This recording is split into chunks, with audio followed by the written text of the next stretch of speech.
no estoy mirando al ordenador, yo miro aquí al papel, ¿entiendes? Entonces, si me escribíais los mensajes, pues no me entero, ¿me entendéis? Bueno, vamos a ver qué bien preparado Matías. Vamos a esperar unos minutos y ya mismo empezamos, ¿eh?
A ver, bueno, pues venga, empezamos ya, ¿de acuerdo?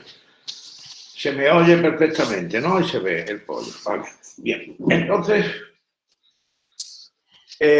vamos a hacer hoy la práctica. Prácticas número 3 y 4, que forman una unidad, es decir, trata de, sobre todo, una visión amplia de las hélices,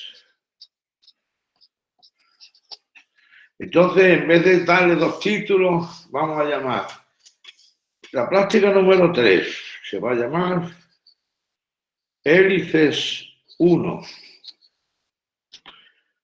Hélice primera parte, 1, primera parte. Y la número 4 se va a llamar práctica número 4 o hélices 2. Me las podéis entregar las 2 juntas, pero separando. Vamos a ver, separando, decimos. La hélice 1 me piden una serie de cosas, ¿no? En la primera práctica. Y ahora, en otro documento, hélices 2, que pueden venir en un solo documento, pero diferenciando. Entonces, empezamos en la referencia, me gusta ponerle una referencia para no confundirla con otra, de la hélice 1 tiene referencia, la hora que es ahora mismo, 18:09, del día 17/02/21. Vale.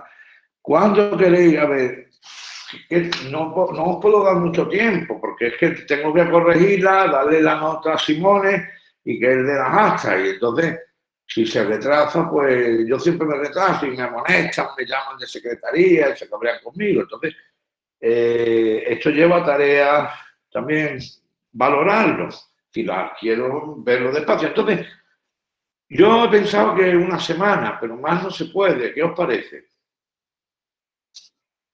Hoy que es miércoles, ¿no? O martes, ya pensé esto. Miércoles. A ver, ¿os parece bien una semana? No contestáis, ¿no? A ver, ¿no se me oye o qué? Sí, ya lo veo aquí escrito. Sí, bien, bien. Entonces, 7 días, pero no más, porque es que si no voy fatal, ¿eh? 7 días. Empezamos la práctica de hélices 1. Empezamos. Primero, vamos, lo primero que tenemos que ver son, espera un momentito, que tengo que coger una hélice para enseñarosla. Vamos a ver. Sí, venga, vale, aquí tengo las. A ver, aquí hay una hélice. A ver, ¿qué es una hélice? Una hélice es un artilugio que se atribuye su invención a Leonardo da Vinci, ¿veis? Que al girar desplaza un fluido. Por ejemplo, vamos a ver, esto es una hélice de un barquito pequeño, ¿no? De aeromodelismo, esto es pequeño. Si esta gira en este sentido, ¿bien? Entonces, el agua la coge aquí y la lanza hacia allá. ¿Estamos? La lanza. A ver, la lanza. Bien, esta hélice es muy pequeña para verlo bien. Voy a poner aquí otro, vamos. Esta hélice, igualmente, hay una diferencia, ahora lo voy a explicar. Mira, esta hélice, ¿veis? Cuando gira así, ¿lo veis? Cuando gira así, veis que coge el fluido, en este caso agua, y la lanza hacia allá. ¿Lo veis? Vamos a ver si lo veis. ¿Veis? Y coge el fluido y lo lanza. Lo primero que se observa aquí, aparte del tamaño, una diferencia. Fijaos. Esta, al lanzar agua hacia allá, gira en este sentido. Y esta, al lanzar agua hacia allá, gira en sentido contrario. Y no le podemos dar la vuelta, estaríamos en las mismas. Esta son como la mano derecha y la mano izquierda. Si uno compra unos guantes, unos zapatos, si te dan los dos del pie izquierdo, el derecho no te lo puedes poner, pues lo mismo es esto. Uno es la imagen especular de otro. Entonces, lo primero que hay que ver es que una hélice se toma como norma que cuando yo me la pongo enfrente de mi cara, si me lanza fluido hacia mi cara, miro. Si gira como las agujas del reloj, digo que es horaria.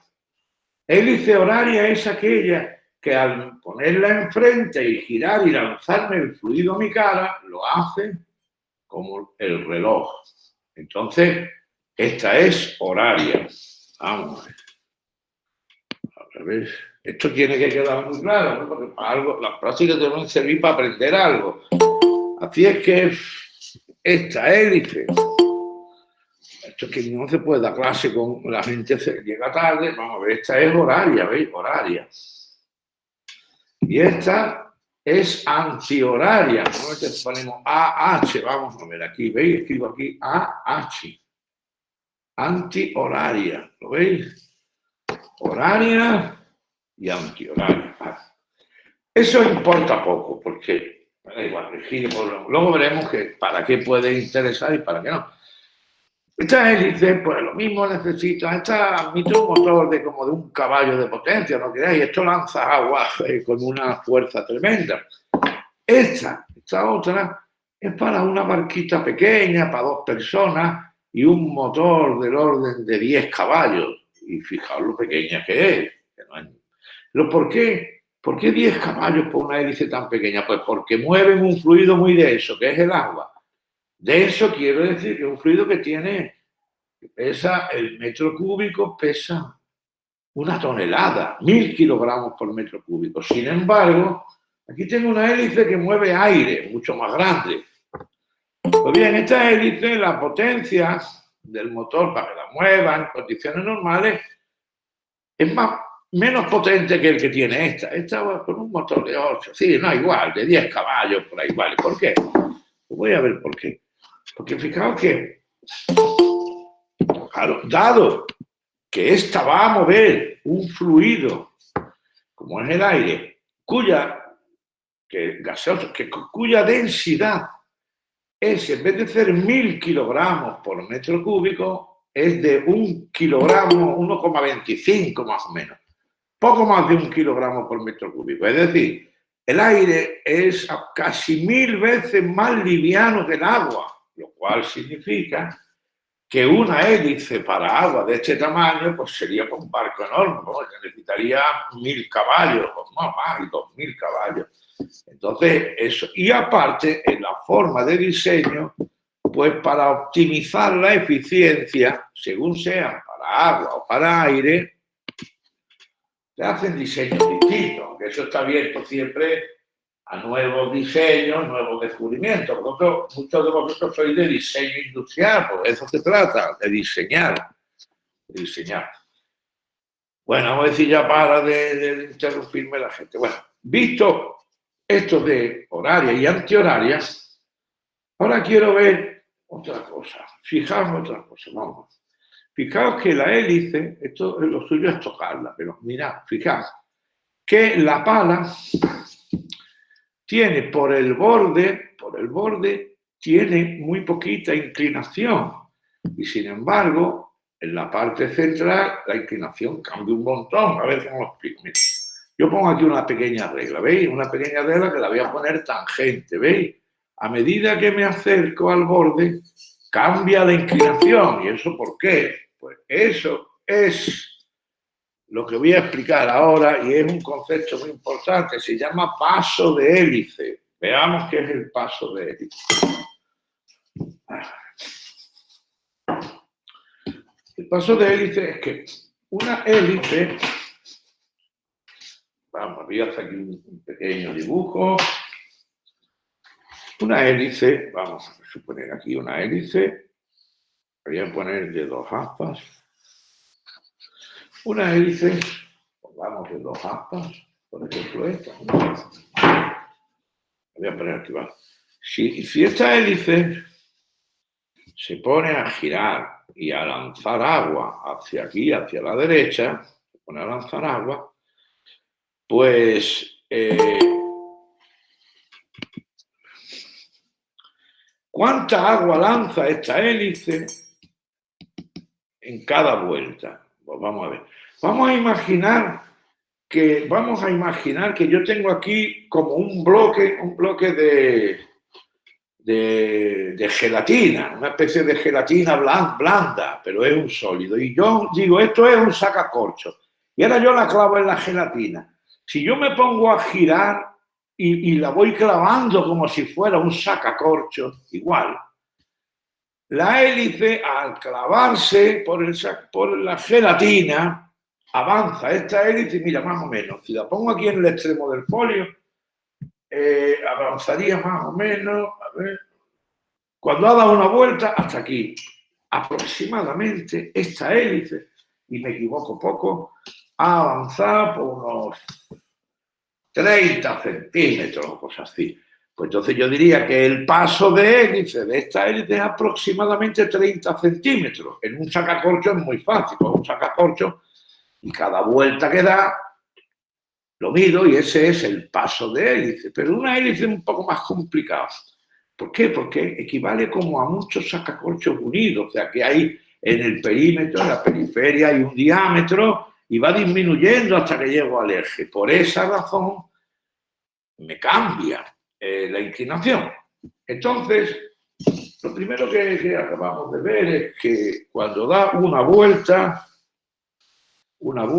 el fluido o la gelatina o el material que desplaza en una vuelta,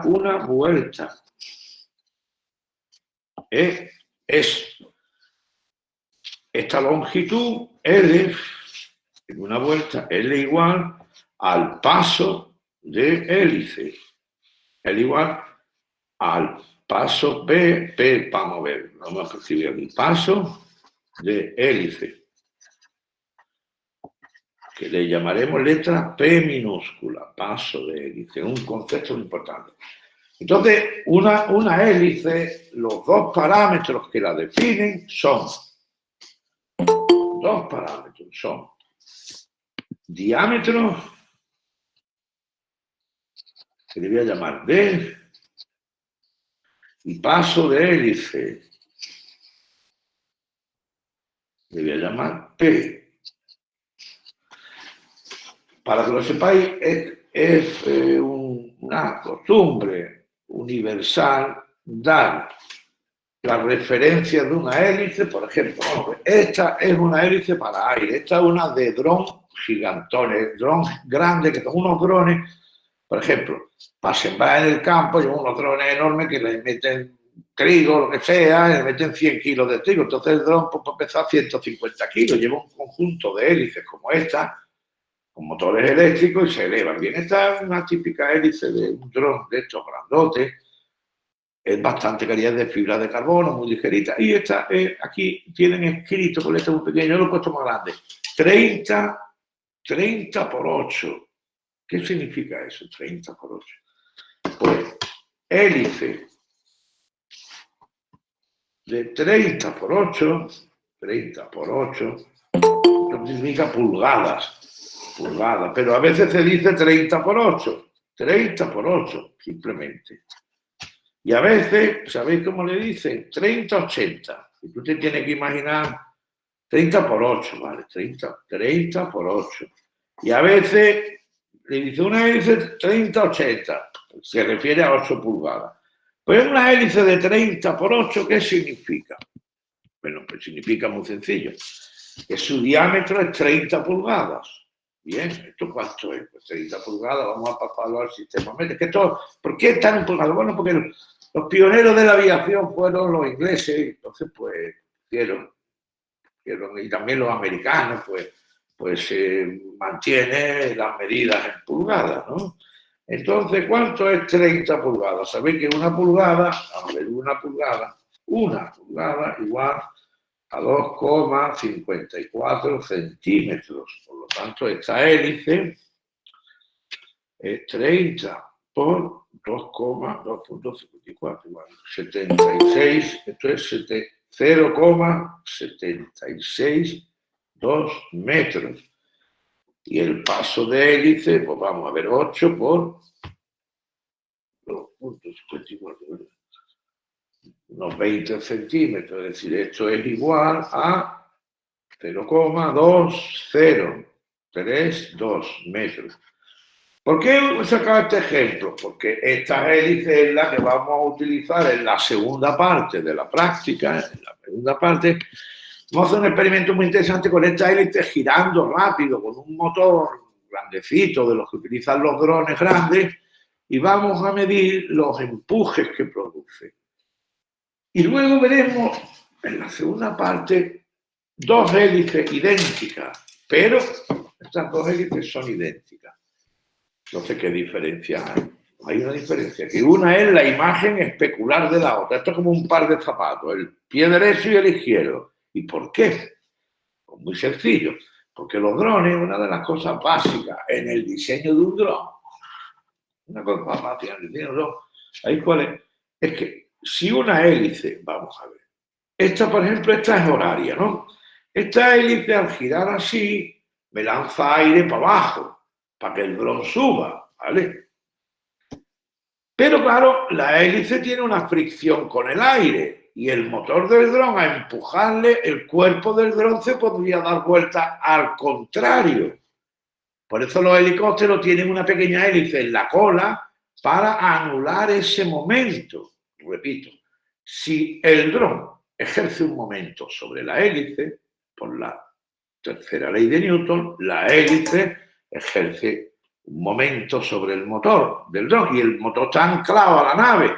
Por lo tanto, esto empezaría a girar y el dron también. Entonces, todos los drones lo que hacen es que le ponen, si aquí hay una hélice a derechas, aquí le ponen una a izquierda. ¿Veis?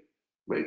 De manera que el efecto conjunto es que esta intenta mover el dron en un sentido y esta al contrario y se anulan. Por eso siempre le ponen 4 hélices, 6, le ponen números pares y las hélices opuestas van enfrentadas. Y alguien dirá, bueno, ¿y por qué de un tiempo, de 10 años acá se han puesto de moda los drones?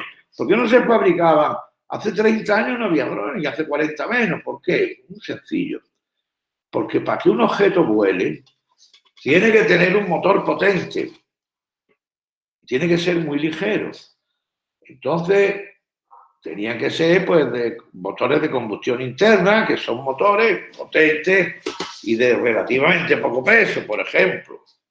Mira este motor.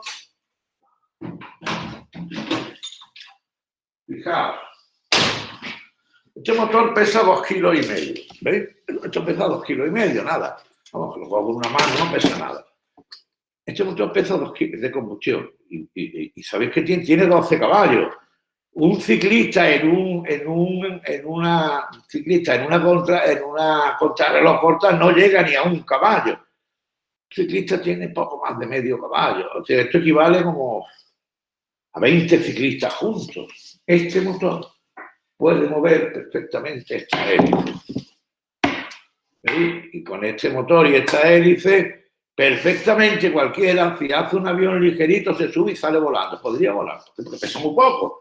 Pero claro, un dron con motores de combustión tenía un follón tremendo, porque una hélice a derecha. Pero pasa que inventaron hace 30 años, es importante que sepáis esto, porque es que es fundamental en la historia de la tecnología del petróleo, se llama el imán de neodimio, y eso hizo posible que los motores inventados por Tesla de corriente trifásica a finales del siglo XIX, esos motores de corriente trifásica, si cojo imanes de neodimio, pues puedo hacer un motor muy pequeño con una potencia altísima.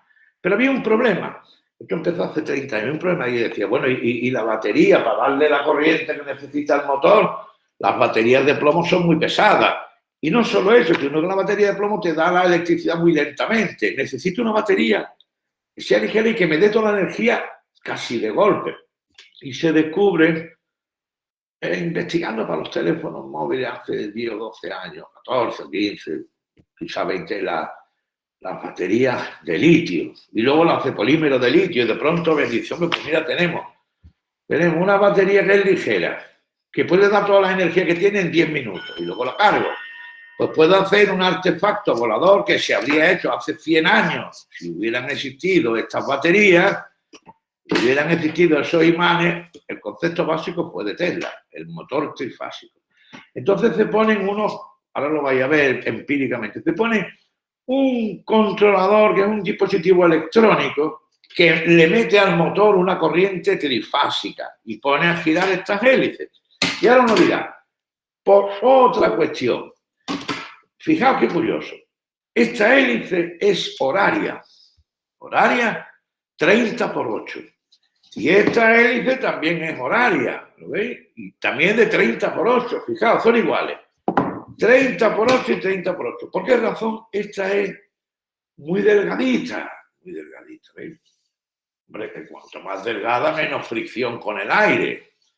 Porque esta es gordota, fijaos que es gorda, ¿veis? Mira, fijaos. Hay una razón.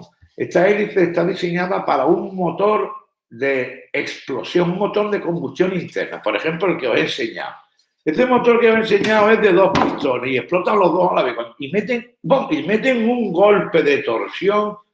Cuando la hélice gira así, ¿veis? Gira así, ¿veis? Pues bien, cada vez que el pistón explota, le mete una torsión brutal. Pero no solo eso, sino que si va a 7.000 revoluciones por minuto, te está metiendo a unos 130 golpes por segundo. Y la hélice empieza a flectar. Empieza a ver empieza a flectar. Eso tiene, esta hélice, como cualquier otra, tiene una frecuencia de resonancia. Si el motor va a la misma frecuencia de resonancia de la hélice, estas flexiones podrían partirla. Entonces se hacen muy robustas. Sobre todo la unión del eje con las falas. Y estas, el gran invento de Tesla del motor de corriente trifásico es increíble. Un motor de corriente trifásico mantiene un par absolutamente constante. Cuando esto empieza a girar, el empuje no tiene fluctuaciones, es totalmente constante. No es aquí el momento para explicar el porqué, pero eso hace que al no haber momentos vibrantes, podemos aligerar la hélice y disminuir la fricción. Lo que se hace en los drones, porque van con motores eléctricos. Bueno, dicho todo esto, no me quiero extender mucho porque si no, no os da tiempo. Bien. Entonces, uno dirá, y bueno, ¿y qué tenéis que hacer vosotros? ¿Vosotros qué tenéis que hacer? Bueno, no lo he dicho, bueno, yo voy a seguir explicando, ¿vale? Voy a la página 2. Vosotros lo que primero, apartado A. Apartado A, como veis, pues son generalidades de la hélice. Generalidades de la hélice. Pues aquí vosotros lo que tenéis que hacer es que esta explicación un poco caótica, vosotros tenéis que redactarla de manera ordenada y didáctica. Es muy importante los estudiantes de ingeniería que vayan aprendiendo a hacer informes, a redactar de una manera clara, rápida y simple de entender. Hacéis algún dibujito y me tenéis que explicar qué es el diámetro, qué es el paso de hélice. Pues bueno, todo hecho, las hélices para moverse en agua, en aire, seguimos. A ver, y ahora diríamos, ¿y cómo funciona una hélice? Vamos a ponernos ya, vamos a centrarnos en lo que vamos a hacer. El experimento es en el aire. Entonces, vamos a ver. Hélice, página 2. Hélice en un gas.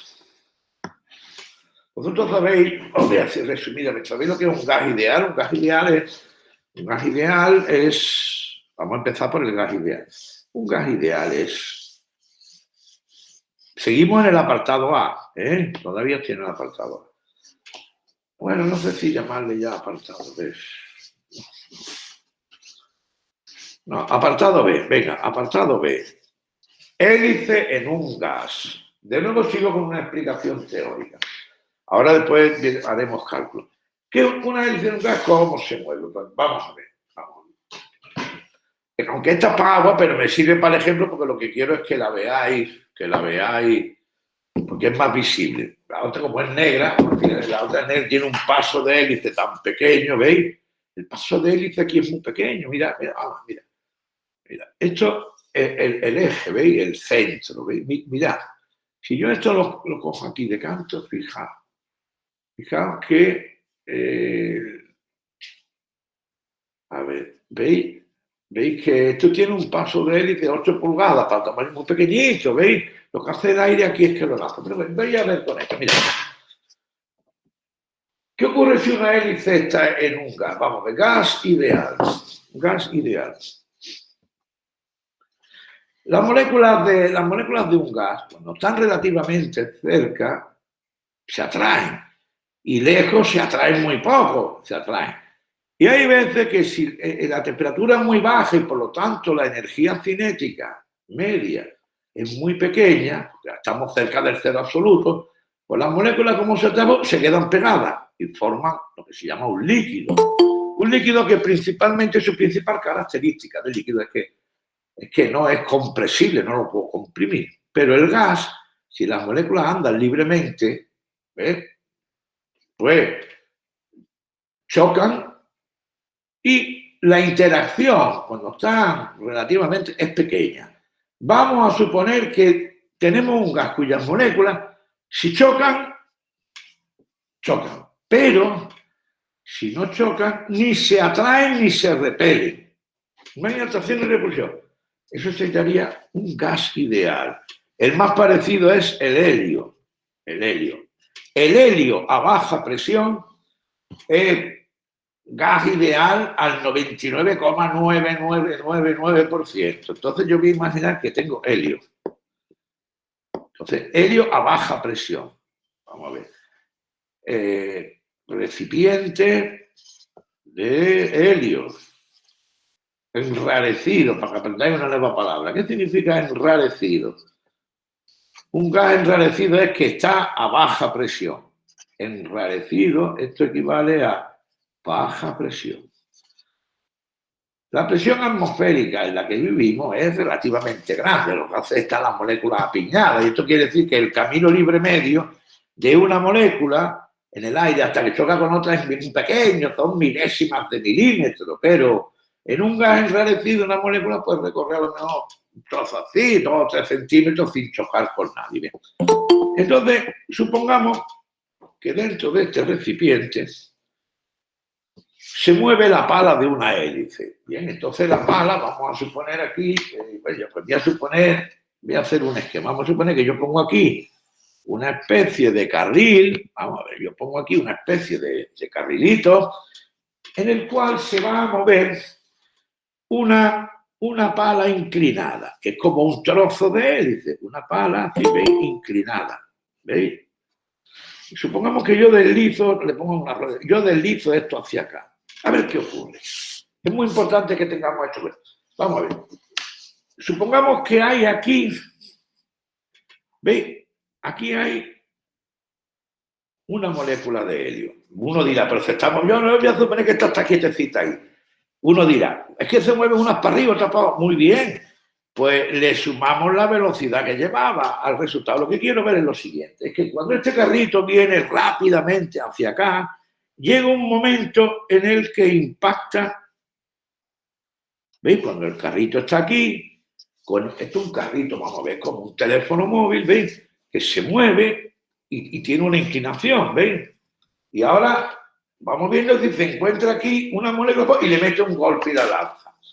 Bien, en el momento que esta molécula que está quieta, vamos a suponer, como gas ideal, que no hay rozamiento, además. O sea, que no tiene fricción, no hay fricción. Entonces, en el momento en el cual toque esta chapa, ¿lo veis? La fuerza, como no hay rozamiento, la fuerza va a ser una fuerza normal, F. Y de muy corta duración. Va a ser como un golpe instantáneo. Vamos a ver, lo voy a poner más que lo veáis mejor. ¿Vale? Esto va a ser como una especie de golpe instantáneo que, si la molécula estaba quieta, ¿hacia dónde va a salir? Pues saldrá, estaba quieta, pues sale aquí a velocidad v. Bien, y si, veamos, otra viñeta. Y si yo ahora tengo aquí el mismo gas enrarecido, pero ahora el carrito tiene muy poquita inclinación. ¿Lo veis aquí? Mira, un carrito de muy poca inclinación. Vamos. Carrito de muy poquita inclinación. ¿Veis? Aquí tenemos muy poca inclinación. Entonces, este carrito de muy poca inclinación, cuando choque con una molécula que está aquí quieta, el impulso, la fuerza instantánea, el impulso va a ser perpendicular a la superficie. Por lo tanto, ¿veis? La molécula va a salir en este sentido, V. Fijaos que yo en una hélice, cuando esta hélice gira, vamos a ver, si esta hélice gira, vamos a ver, cuando esta hélice gira, cuando golpea a una molécula, vamos a ver, esta es la punta del rótulo de una molécula, cuando golpea a una molécula, lo que me interesa es que la lance para allá, ¿lo veis? Lo que me interesa es que la lance en sentido contrario, pero no me va bien, cuando pega con esta parte de aquí del centro, no me va bien que me la lance para acá. ¿Por qué? Porque entonces me va a formar aquí un remolino de agua, vamos a ver, me va a hacer el agua, me la va a lanzar para allá, pero también me va a lanzar el agua girando en forma de hélice. A mí, el que el agua salga en forma de... Eso no me interesa para nada, es una energía que pierdo. Sin embargo, muchos barcos llevan las hélices como esta. Y se puede ver en la estera de un barco que el agua está como girando. Por eso, algo tan simple como poner aquí otra hélice coaxial, es decir, yo pongo aquí dos hélices, una gira a derecha y otra a izquierda, en sentido contrario. ¿Qué ocurre? Porque si las pongo coaxiales, resulta que una me lanza el agua para allá, pero con rotación, y la otra me lanza el agua también para allá, pero le anula la rotación. Se puede demostrar que, habiendo una relación de paso de una y otra y de tamaño, podemos anular la rotación. Esos sistemas, curiosamente, algo tan simple, lo patentó la casa Volvo, de motores náuticos y de barcos, se llaman... le llamaron hélices, bueno, son hélices contrarrotatorias, y le llamaron sistema Duoprop. Duoprop. Este es el nombre comercial. ¿Por qué le ponen un nombre comercial? Porque las patentes, sistemas concretos que patentaron esta gente duran 20 años, pero los nombres comerciales se pueden mantener de por vida. Por ejemplo, Coca-Cola. El nombre Coca-Cola se paga unos royalties y sigue, nadie puede usarlo. Pero los diseños industriales caducan a los 20 años. Los 20 años los puede hacer cualquiera, los nombres no. Entonces, pero es algo tan simple como esto. Bien, entonces en aeronáutica, el primer caso que, claro, que se conoce, hubo algún otro antes, fueron casi todos en la Unión Soviética. Fue el viaje que hizo Nikita Khrushchev a Estados Unidos en 1961, podéis verlo en internet, es interesantísimo ver el avión. Lo voy a poner a ver si nos da tiempo, bueno, iremos rápido, ahora lo subiré. Mira, es que merece la pena verlo, vamos a ver si yo lo puedo, un momentito, un instante, a ver, vamos a ver, un instante, a ver esto, a ver,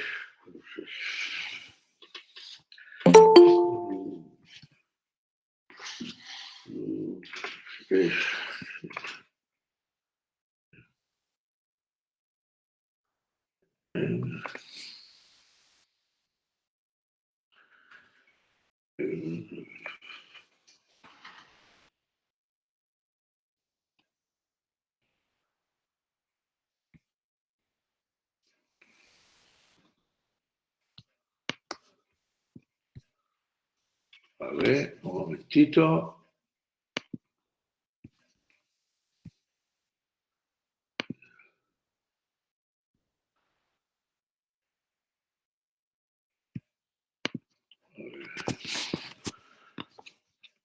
A ver, ¿me oí? Se me oye, ¿no?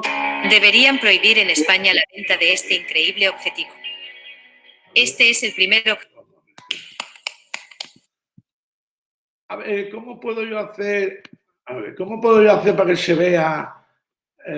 Vamos a ver, yo lo que puedo, a ver, para que se vea la pantalla completa, le doy aquí, presentar ahora. Toda tu pantalla, vale, toda tu pantalla. Y ahora, a ver, ¿qué es lo que? Ahora le doy aquí, compartir, y ahora A ver cómo puedo hacer yo para ver. ¿Cómo puedo yo hacer para ver? Está mostrando tu pantalla. Ver. Vamos a ver. ¿Cómo puedo yo darle aquí? ¿A dónde le tengo que dar? A ver, decime para que se vea. A ver.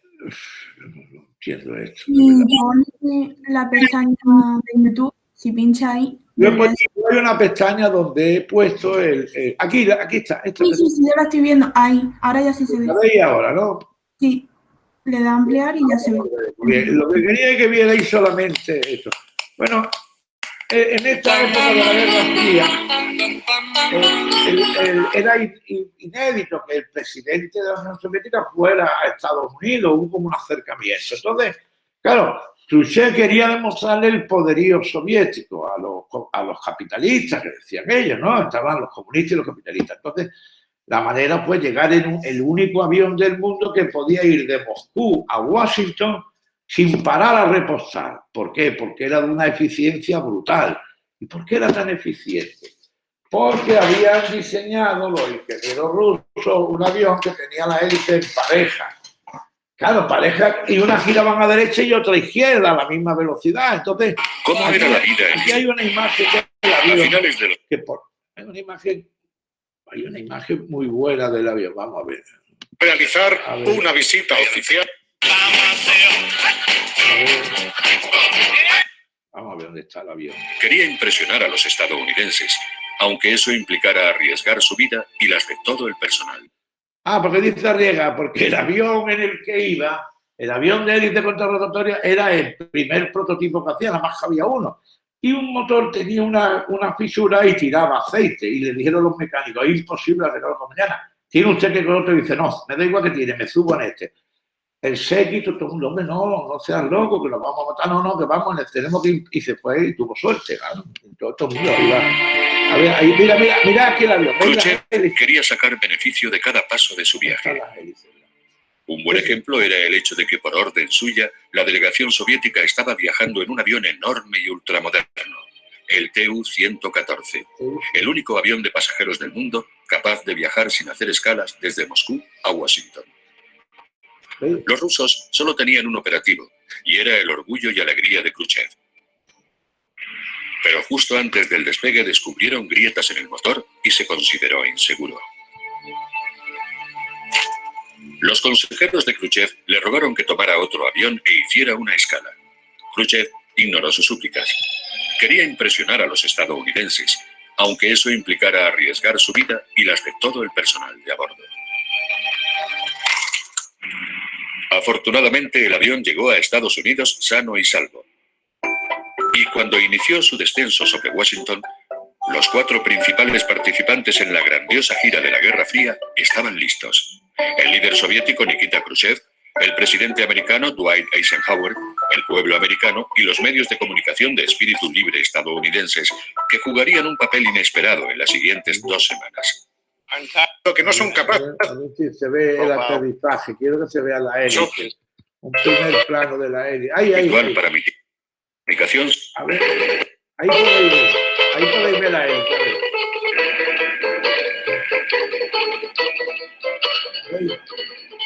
Los medios de comunicación se Bueno, incluidos detalles como cuántos cañones deberían saludarlo en la ceremonia de recibimiento. Es muy bonito, entero. Bien, ¿cómo vuelvo ahora aquí a lo anterior? Aquí, bien, vale. Bueno, ya veis la importancia de hélices contrarrotatorias, que es de lo que va a tratar la práctica número 2, pero vamos a verla, ¿no? Y ahora quiero que veáis una cosa, vamos a ver. Y entonces, en el apartado B, no he terminado, hélice en un gas. Si el ángulo de incidencia, muy importante, el ángulo de incidencia es pequeño, pues bien, entonces la partícula sale casi lo ideal, vamos a ver, esto, voy a poner aquí, esta velocidad tiene dos componentes, ¿lo veis? Una es la v sub i y otra es la v sub x. El ángulo θ es el mismo que tiene la inclinación θ. Pero es que resulta que, como podéis ver, las hélices tienen, en la parte periférica, tienen poco ángulo de ataque. Vamos a ver, el ángulo de ataque en la parte perimetral, periférica, veis, es relativamente pequeño. ¿Veis aquí cuánto puede ser esto? 30 grados, pero cuando me meto para adentro, veis, el ángulo es brutal. Entonces, ¿qué ocurre? ¿Qué ocurre si por ejemplo, está el rotulador azul? Aquí. ¿Qué ocurre si ahora el plano pues tiene un ángulo grande? Pues muy fácil. Ocurre que cuando se encuentra aquí a una molécula, la lanza hacia allá. ¿Veis? Con lo cual ahora es un desastre porque tengo que la V sub Y es aquí incluso menor que la Vx, puesto que este ángulo θ y este θ, pues aquí es mayor, lo he puesto mayor de 45 grados. Bueno, pues lo que hacemos es darle vueltas al aire y no es eso lo que interesa. De ahí el Tupolev 114 de Nikita Khrushchev, que al ser más eficiente no había que repostar queroseno por el camino. Hablaba de una tacada hasta Estados Unidos. Muy bien. Entonces, ahora cabría pensar, bueno, la hélice está, ¿por qué le cambian la inclinación? Muy fácil, porque se trata, si os fijáis, en que en la parte de arriba, como si fuera un sacacorchos, yo lanzo el fluido a una velocidad. Y en la parte de abajo tengo que lanzarlo a la misma velocidad, con lo cual tengo que ponerle más inclinación, ¿vale? Bien. Evidentemente dirá uno, bueno, pues cuando la hélice se mueve en la gelatina no da vuelta porque es un bloque sólido, blando, en el cual mido el avance, pero cuando está en un fluido, quiera o no quiera, bien. ¿Y qué ocurriría si ahora, porque estamos hablando de un gas ideal, y en un caso real, por ejemplo aquí, aire a presión atmosférica, aire a presión pues del orden de 100.000 pascales o 101.000, 325, que se considera la presión media pascales. Es un gas denso. Densidad del aire del orden de 1,25, dependiendo de la humedad, de la altura, 1,25 kilogramos partido metro cúbico. Bien, entonces el aire, la hélice nos choca con moléculas sueltas de una en una, ¿no? Ahora la cosa se cambia. Ahora vamos a suponer que esta pala avanza hacia allá a una velocidad v y ahora, ¿qué es lo que se encuentra? Pues aquí se encuentra un gas que las moléculas están tan cerca que es como si fuera una pasta. Es como, no es un líquido, pero las moléculas están como pegadas una a otra, tienen fricción, hay rozamiento. Y entonces, al avanzar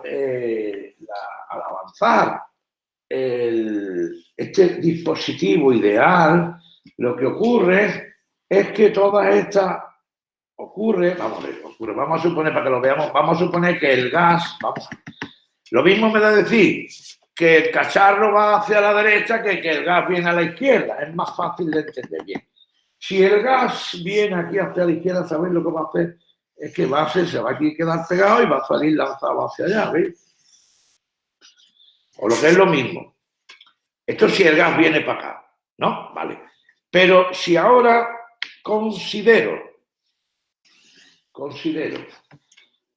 claro, porque yo me muevo aquí con el gas, pero yo quiero ver que el gas está quieto, ¿vale? Ahora el gas está quieto, mira, el gas quieto.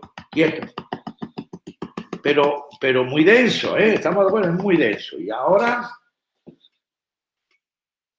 este plano inclinado, ¿veis? Este plano como antes se mueve hacia la derecha. ¿Qué ocurre? Pues muy bien, ¿veis lo que va a ocurrir?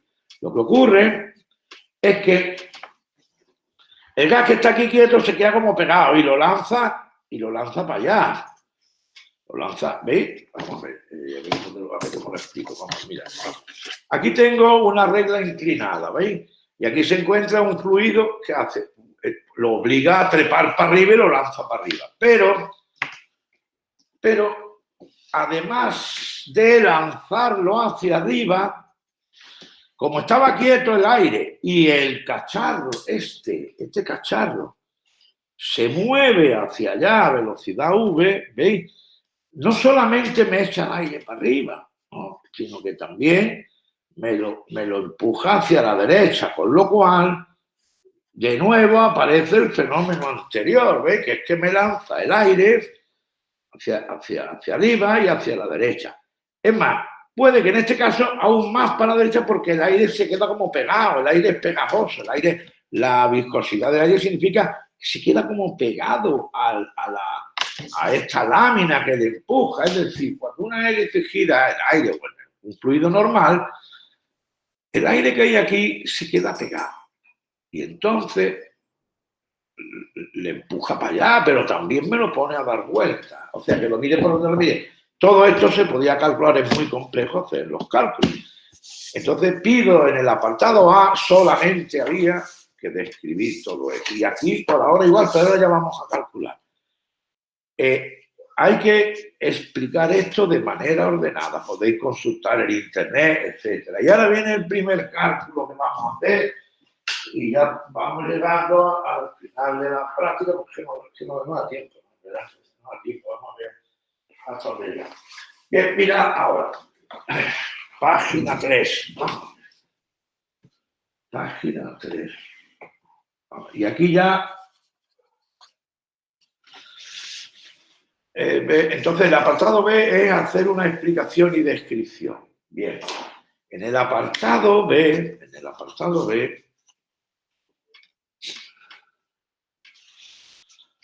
Bien, nada más. Bien, si no vamos a recargarlo. Y ahora, y ahora el apartado C sí hay que hacer cálculos. Y ahora, apartado C. Que vamos a tratar de medir el paso de hélice de una hélice aeronáutica. Perdona, Daniel. Dime. ¿Podrías repetir qué es lo que hay que hacer en el apartado B? Sí, bien, preguntar cuándo haga falta. Mira, en el apartado B, lo que hay que hacer es decir, cuando una hélice está en un gas, cuando la pala de la hélice golpea al aire con una inclinación, llamémosle ángulo θ, explicar que el fluido ideal no sale en el sentido del eje de la hélice. Vamos a ver, mira, aquí, si tú ves este plano, esto pertenece a una hélice, pero esta hélice realmente lo que pretende es lanzar gas hacia arriba. Vamos a ver como si fuera, mira, esta, vamos. ¿Ves esta hélice? Esta está aquí, vale. Pero, claro, cuando esta hélice, ¿veis? El montículo es este, ¿veis? Cuando golpea aquí una molécula, ¡clac!, la lanza para allá, no la lanza hacia allá. Eso es lo que tenéis que explicar. O sea, os pongo un reto, que es dibujar aquí lo mejor que podáis una hélice y explicar que cuando golpea un fluido, ya sea ideal o sea real, en ambos casos, el fluido es empujado en el sentido del eje, pero también en un sentido perpendicular, con lo cual la hélice, al dar vueltas, se produce una rotación del fluido. Explicar esto, explicar el fenómeno a través de estos dibujos u otros. Explicar. No Vale, hay que nada, explicar. Es como un trabajo de redacción. ¿Estamos? Bien, se trata de explicar.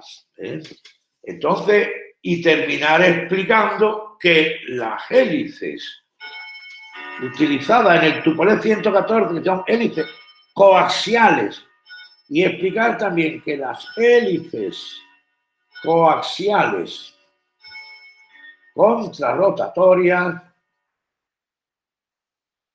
pretenden anular este fenómeno. ¿Por qué? Porque si una pala le da con este ángulo, ¿veis? Vamos a ver.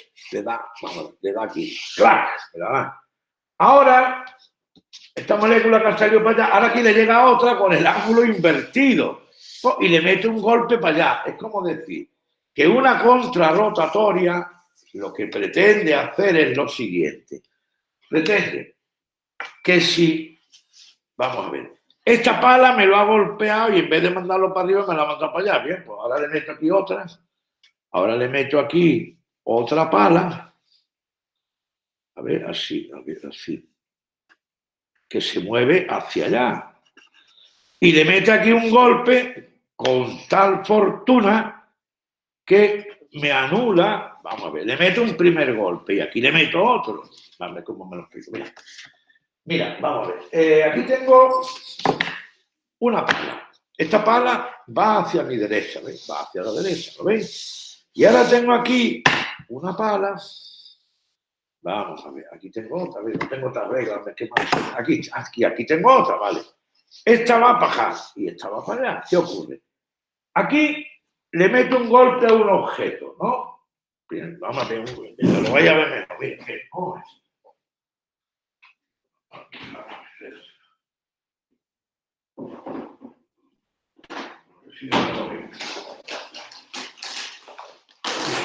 Mira, vamos a ver, esta bola, esto es una molécula. Yo le voy a dar un golpe hacia acá, ¿vale? Y ahora, luego le voy a dar otro. Mira, vamos. ¿Veis? Vamos a ver. Mira. A ver, repito el experimento, ¿vale? Primer golpe. ¿Veis? Vamos a ver. Primer golpe. Vamos a ver, repito. A ver. Voy aquí, mira. Vamos a ver. Primer golpe. No sé si lo estáis viendo lo que quiero decir. Un ángulo y el otro invertido. Claro, la bola, vamos a ver, con este primer golpe, la bola sale para allá. Pero es que ahora le meto un segundo golpe y sale recta. Eso es lo que hicieron los rusos con el Tupolev. Bien. Entonces, quiero que en este apartado me expliquéis el fundamento por el cual una hélice lanza un fluido y que el fluido sale y tiene una componente natural y que al haber dos me lo anula. Bueno, explicarlo lo mejor que podáis. Apartado C. Medir el paso de hélice de una hélice aeronáutica. Y con esto terminamos la primera práctica. Y luego la segunda es más interesante. La segunda os va gustando. Ya, para ello, esto lo vamos a medir aquí. Venga. Es una pena que no podáis tocarlo, porque esto la cosa es hacerlo tocando los objetos. Si no, no se ve bien. Bien, y ahora voy a poner aquí. Vamos. A ver. Aquí. A ver si me caben aquí las cosas. A ver. A ver, esto voy a levantarlo para que veáis. A ver. A ver.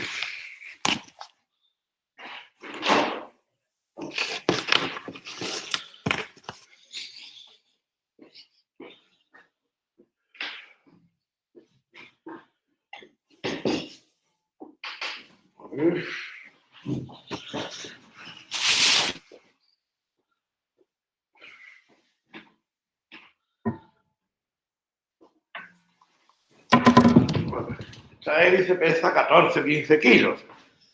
¿Es aeronáutica, la veis o no? Así, ¿no? Y en esta hélice, esta pesa lo suyo, es una hélice de un avión de verdad, ¿no? ¿De qué avión? Pues lo utilizan avionetas de estas para 4 pasajeros con un motor de unos 200 caballos y un peso de 1000 y pico de kilos y vuelan con esta hélice. Claro, es grande, tiene de diámetro 1,83 m. Por si alguien quiere, luego como estáis grabando el vídeo, mirad la referencia. ¿Lo veis ahí o no? ¿Se ve o no se ve? Ahí, vamos. A ver si veis, por si queréis consultar en internet algunos datos de la hélice.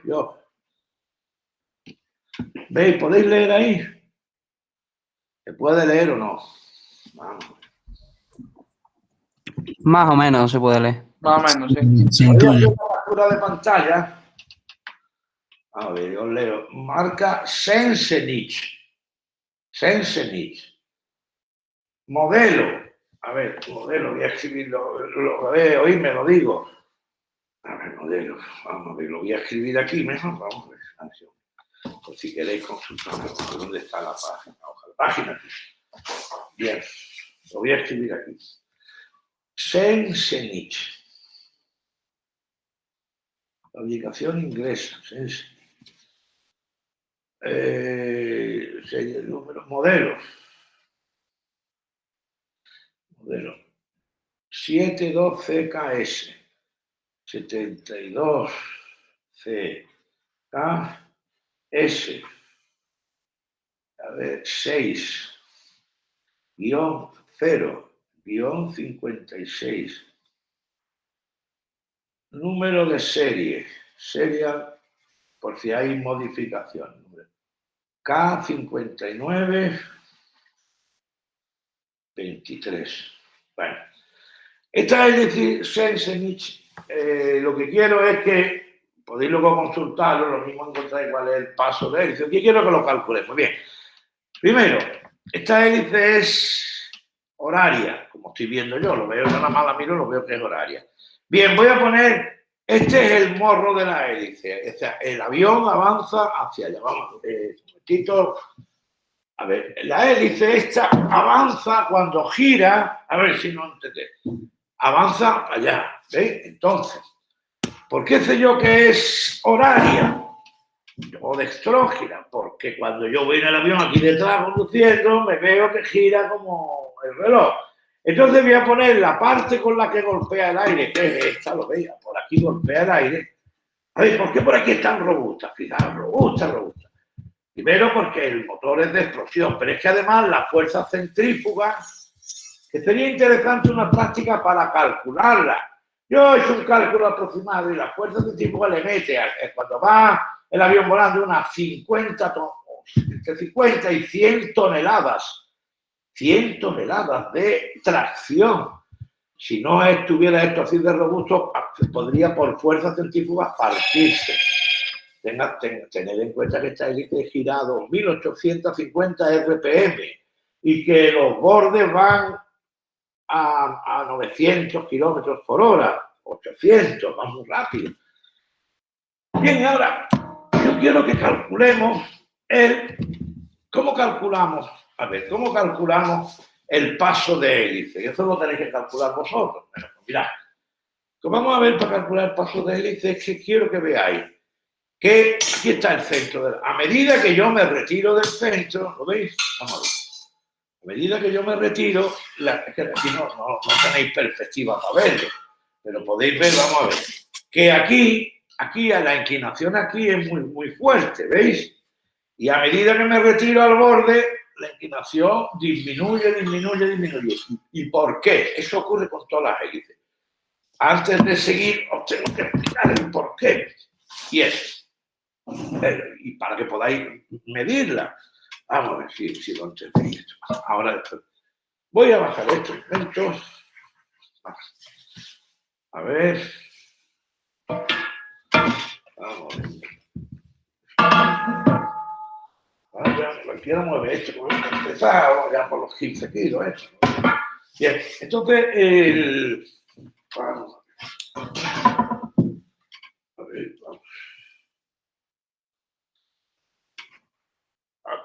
A ver, este concepto no me es fácil explicarlo, pero yo creo que me vaya a entender. Mira, yo creo que me vaya a entender. Vamos a ver. Cuando una hélice, vamos a poner el eje, este es el eje de la hélice. Yo voy a poner aquí, voy a intentar dibujar una hélice. Y cuando la hélice gira,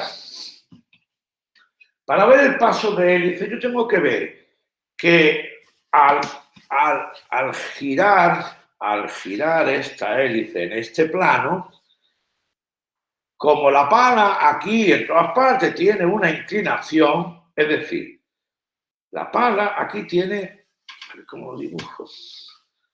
La pala tiene una inclinación. Debido a esa inclinación, cuando da una vuelta, la pala hace esto. Hace una especie de como una escalera de caracol. Y cuando ha dado una vuelta, esto es el paso de hélice. Entonces diremos, si este punto de la pala, si este punto está aquí, a una distancia R depende del sitio, R va variando. R varía entre 0 y el radio R de la hélice. Este es el radio de la hélice. Radio R, ¿veis? Radio de la hélice R. Pues bien, cuando la hélice da una vuelta, debido a que tiene una inclinación, vamos a ver cómo lo explico. A ver, debido a que esto tiene, vamos a ver si esto es como con respecto a este papel, vamos, ¿lo veo? No? Sí, mira. Si yo la regla la muevo hacia mi derecha, pero le pongo, vamos a ver, voy a poner esta línea, ¿veis? Vamos, mira. Yo voy a poner aquí la regla, pero la voy a mover hacia la derecha, pero con una inclinación, ¿lo veis? Pues entonces, al irse clavando en esa hipotética gelatina, iría subiendo, ¿lo veis? Vamos a ver, si la hélice se va clavando en la gelatina, va para allá. Pero es que la hélice lo que hace es dar vueltas, pues muy fácil. Entonces, lo que lleva es una inclinación, que es el ángulo alfa, el ángulo tita. Una inclinación, pero como no se desplaza en línea recta, sino que lo hace a través de una circunferencia, cuando ha recorrido una longitud igual a 2pi por r, cuando ha recorrido aquí una longitud, ha subido, aquí está, una cantidad que se llama paso de hélice. ¿Entendéis? Vamos a ver. Es como algo que va cuesta arriba, pero lo hace haciendo como una escalera de caracol. Bien, cuando la base ha recorrido 2πr, en esta figura, que por cierto se llama hélice, esta figura geométrica se llama una hélice, igual que el objeto físico. Pero, entonces, diré que tangente de tita es igual a P partido por 2πr. ¿Estamos? Entonces diré que el paso de hélice en ese punto concreto debe ser igual a 2πr por la tangente de tita. Entonces, basta con una hélice, con conocer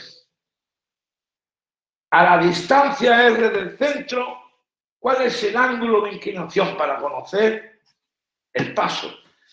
El paso de una hélice bien diseñada, una hélice bien diseñada, vamos a ver, voy a poner aquí, mira. Aquí hay una, la vais a ver dando vuelta, ¿ves? El paso bien diseñada debe ser tal que tenga el mismo paso por aquí que por aquí que por aquí, para que me lance el fluido a la misma velocidad en todos los puntos. Por eso todas las hélices van cambiando el ángulo. Está bien diseñado. Bien, entonces, para medir en esta hélice, y ya con ello quiero terminar porque descanstillo y empezar a hacer una parte que es la que tengo ganas de hacer. Esta me cuesta mucho explicarlo, me está costando. Página 4. A ver, página 4. Página 4. Ahora vamos, esta es la teoría muy sencilla, es simplemente esto, pero ahora quiero que calculéis esto. Y para ello voy a poner aquí la hélice, que no la vaya a ver entera, pero por lo menos que veáis una parte. ¿Ven? Entonces vamos a poner aquí la hélice, ¿veis? Lo que quiero es que veáis cómo lo calculamos, ¿vale? Fijaos, yo voy ahora con una regla, voy a hacer unas marcas a unas determinadas distancias. Va poca porque a la hora que nos miramos va a hacer más. Y estas marcas van a ser, las voy a explicar. A ver, voy a hacer las marcas. Necesito un calculador. Rotulador de escribir encima de la lista. Vale, bien. Voy a hacer aquí unas marcas que son. Este es el centro de la hélice. Entonces voy a hacer una marca, por ejemplo. Vamos a ver. Vamos a ver. Espero que lo veáis todo. ¿No? Bien, vale. Bien. Voy a empezar a hacer marcas. Pongo esto lo más posible en el centro, ¿no? Y ahora veo una marca, por ejemplo, aquí a 40 centímetros. Otra voy a poner a 60. Otra a 80. Y el borde de la hélice que me marca, para ver el radio. El borde de la hélice más o menos 92 centímetros. 80. Pues voy a poner aquí otra en el borde A que es 92. Bueno, venga. Bien, una vez que ya he hecho esto, voy a calcular en 4 puntos. ¿De acuerdo? Y ahora, a ver si vosotros veis los puntos o no. A ver. No. Sí, se ve. Punto 60, ¿de acuerdo? 60 centímetros. Esto es R minúscula. Y ahora el 80 pues va a ser este, lo veis, ¿no? Y el 92, es decir, el diámetro de la hélice es 2 veces 92, 1,84. 1,84 m. O sea, la hélice es de mi estatura. Porque yo mido más o menos. Bueno, mi día, porque ya a mi edad ya estoy menguando. Soy el hombre menguante, como todas las personas, también ya de los 60 años vamos menguando. Muy bien, 40 centímetros, 80. 40 y 20, se ve bien. Entonces, teóricamente, aquí es donde golpea el aire. O sea, la hélice cuando gira, ¿sabéis para dónde va esta pala? Va para allá, allá. ¿Y qué hace? Pues que cuando coge, si esto es una molécula de aire, que está aquí en medio, ¿veis?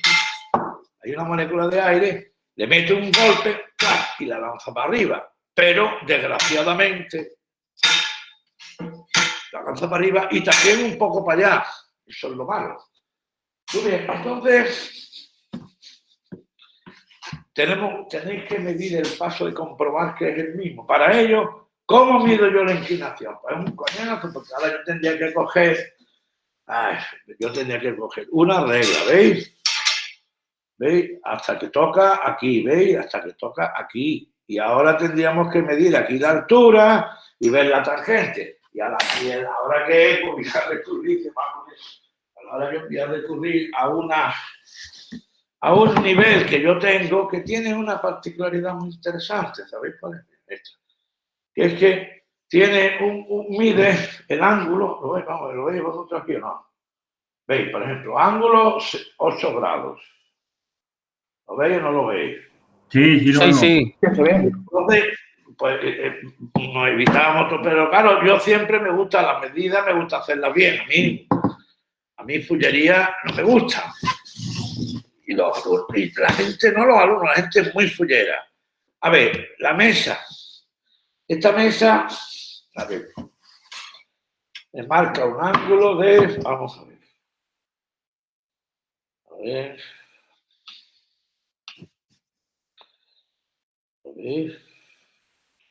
No, mira qué fuerte, hombre, está bien. Está a 0 grados, vale, mira, mucho mejor, porque así vamos más rápido. Venga, empezamos. A 40 centímetros, ¿vale? A 40 centímetros, ¿vale? ¿De acuerdo? A ver. 40 centímetros, a ver. Sí, vale.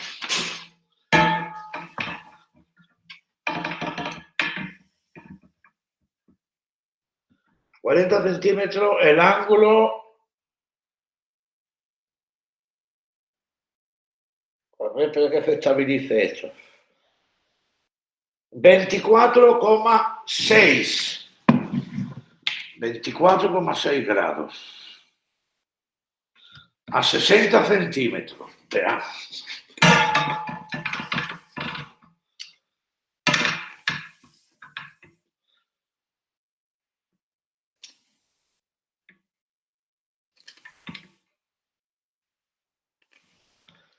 momentito.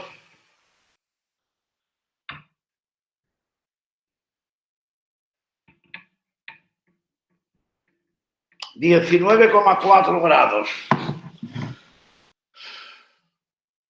¿Veis cómo va bajando? ¿Os dais cuenta, no? Vamos a ver. A 80 centímetros.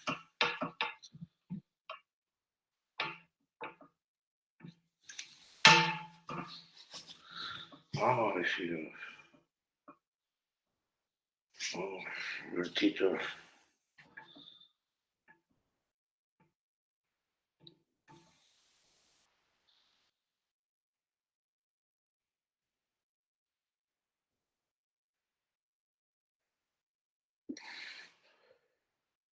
...14,5 grados.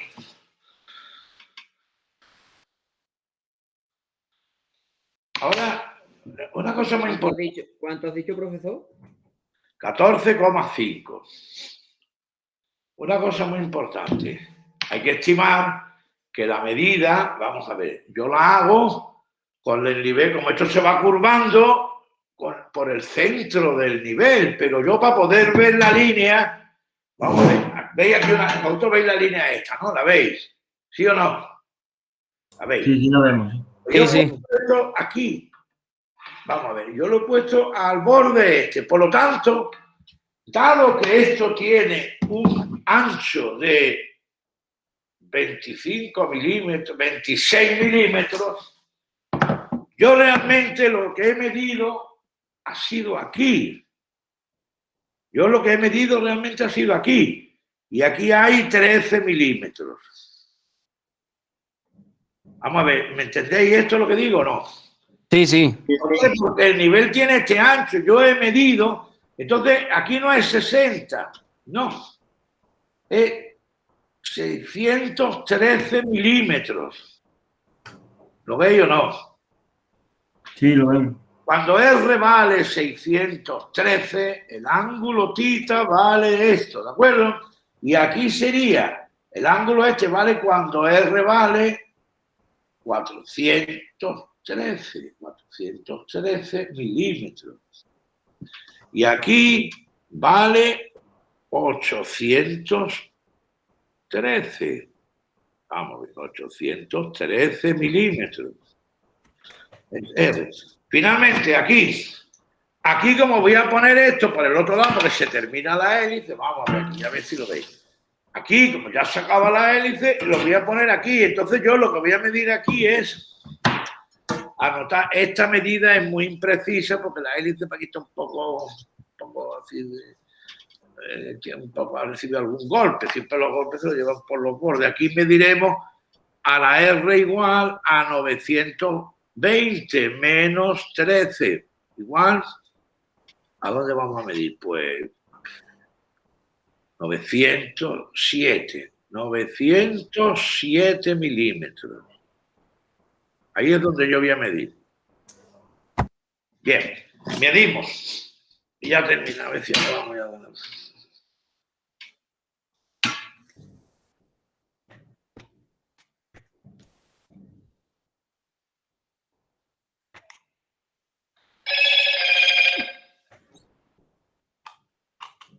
...28,4.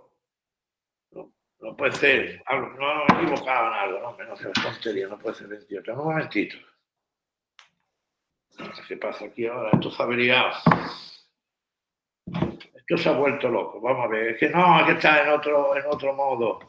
Un momentito, ¿eh? Es que está en un modo de esto de calcular tanto por ciento, no sé qué rollo. Ahora está en grado, vale, ahora está en grado, vale. Estaba midiéndome la inclinación en tantos por ciento. Bueno, vamos. Vamos a ver aquí.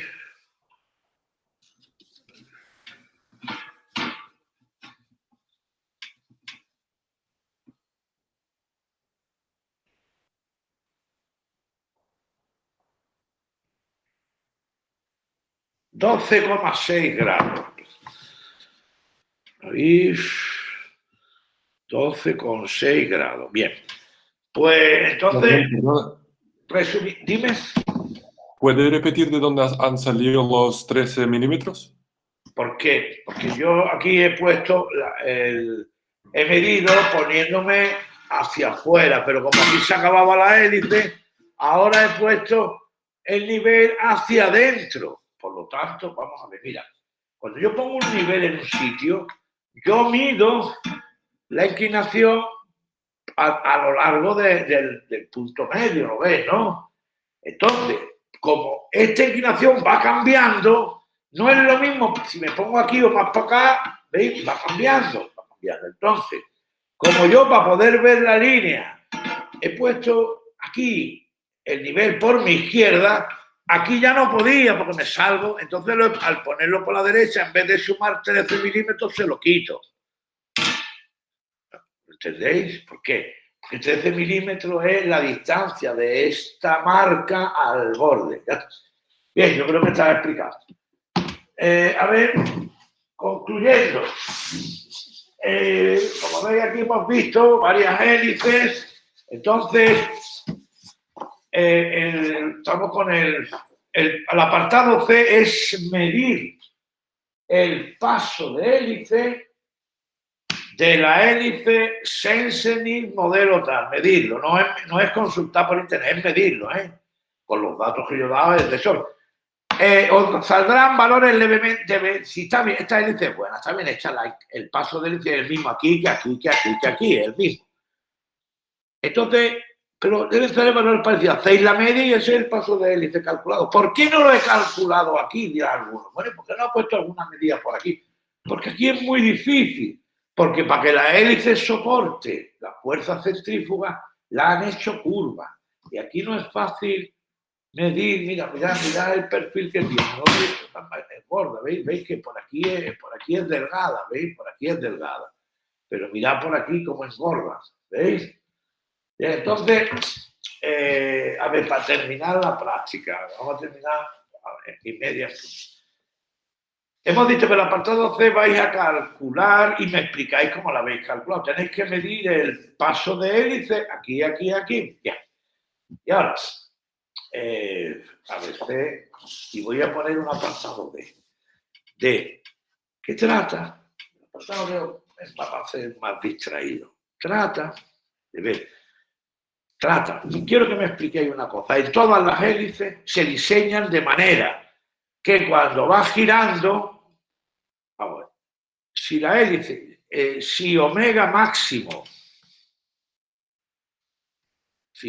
dado omega máximo, la velocidad del borde de hélice, velocidad en el borde, vamos a ponerlo, a ver que lo baje un poquito esto, para que lo veáis.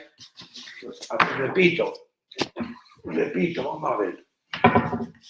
Digo, dado una velocidad máxima, la velocidad de la hélice en el borde, aquí está la hélice, ¿veis?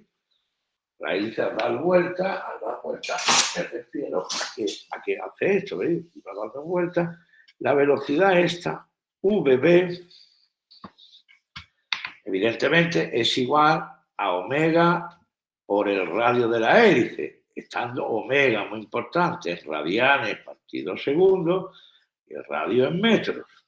Y la velocidad en que sale en metros partido segundo. Pero sabéis que el sonido a nivel del mar viaja más o menos a 340 metros partido segundo. Pero esta es la velocidad de la hélice esto es con avión parado. A ver, avión parado. Pero ¿y si el avión se mueve a una velocidad v del avión? Pues entonces es fácil demostrar que la velocidad en el punto B, vamos a llamarle VB0, ¿veis? VB0. La velocidad del punto B, VB en movimiento, VB a velocidad a que lleve el avión, va a ser igual. Hay que sumar dos velocidades, la de rotación y la de traslación, pero claro, es una suma vectorial, porque una y otra forman un ángulo de 45 grados. Entonces, podemos hacer aquí un triángulo rectángulo, que es, esta es la velocidad del avión y esta es VB0. La suma, que es la velocidad VB, porque esto es un triángulo rectángulo, es la raíz cuadrada de VA cuadrado más VBO cuadrado. Si VB es mayor que la velocidad del sonido, ninguna hélice, todas las hélices se diseñan para que no sobrepasen la velocidad del sonido. ¿Por qué?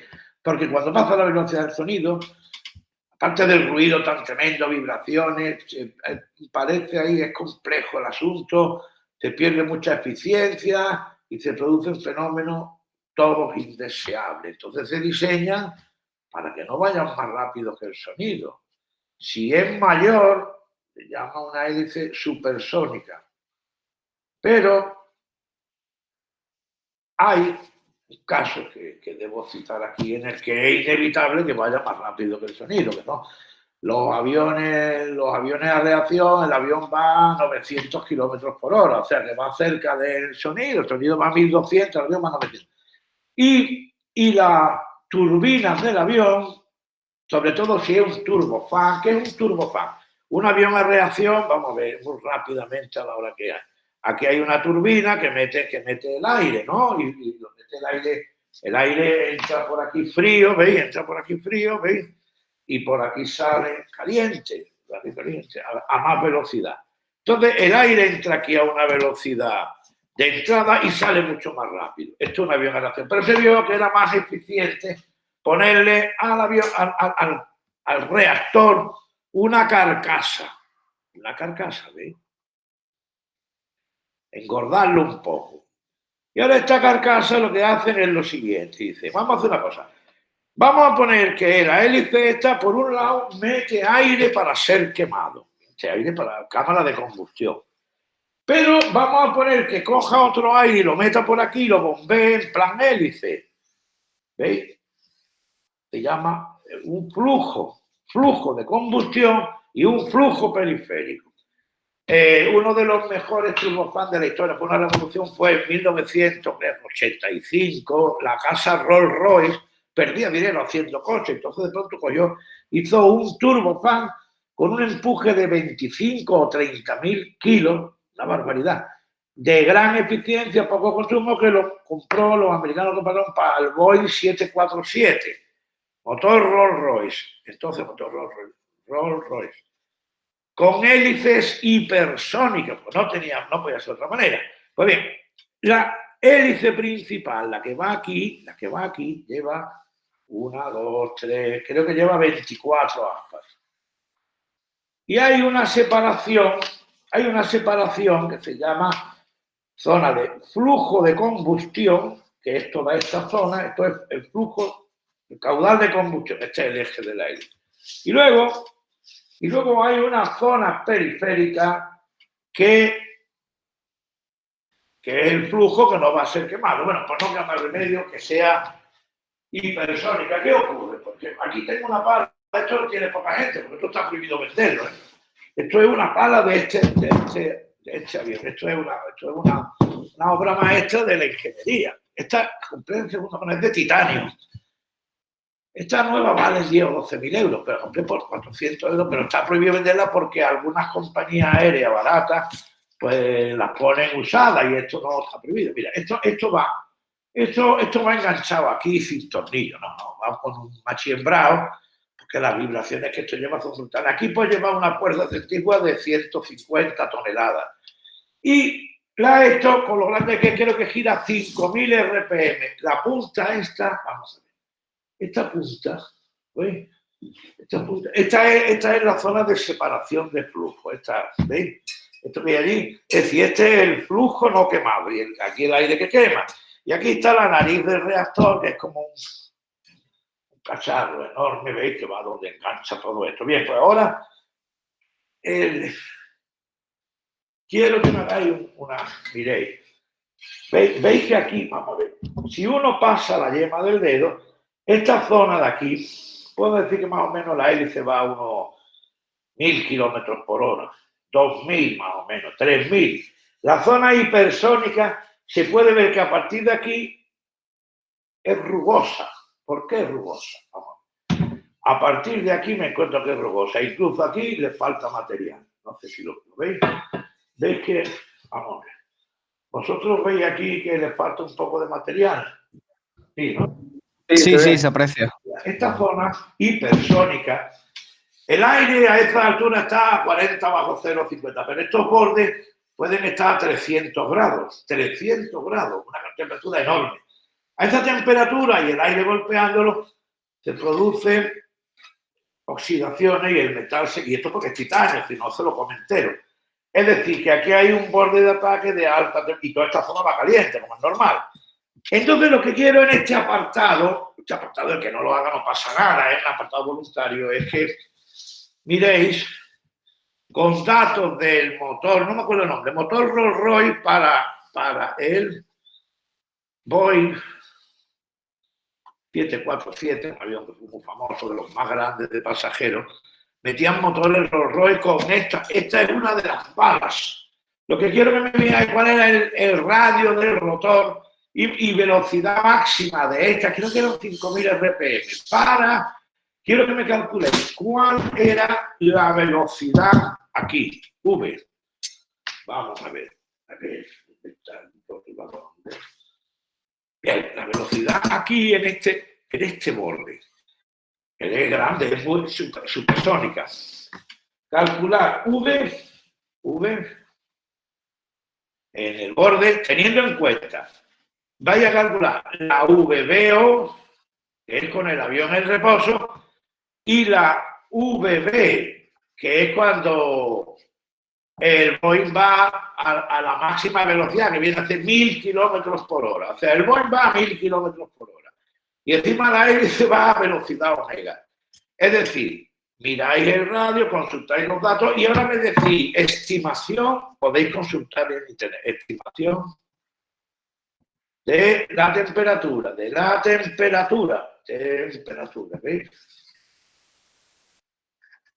En la termodinámica no se habla de esto normalmente, pero hay que hablarlo, que la temperatura depende de mí. Dice, ¿qué temperatura hacéis en la calle? En una dice, 50 bajo cero, pero sin embargo, el Concorde, que ya no está en uso, el fuselaje iba a 120 grados y tenía que ir con aire acondicionado. Es decir, si uno sacaba la mano por la ventana, se le quemaba.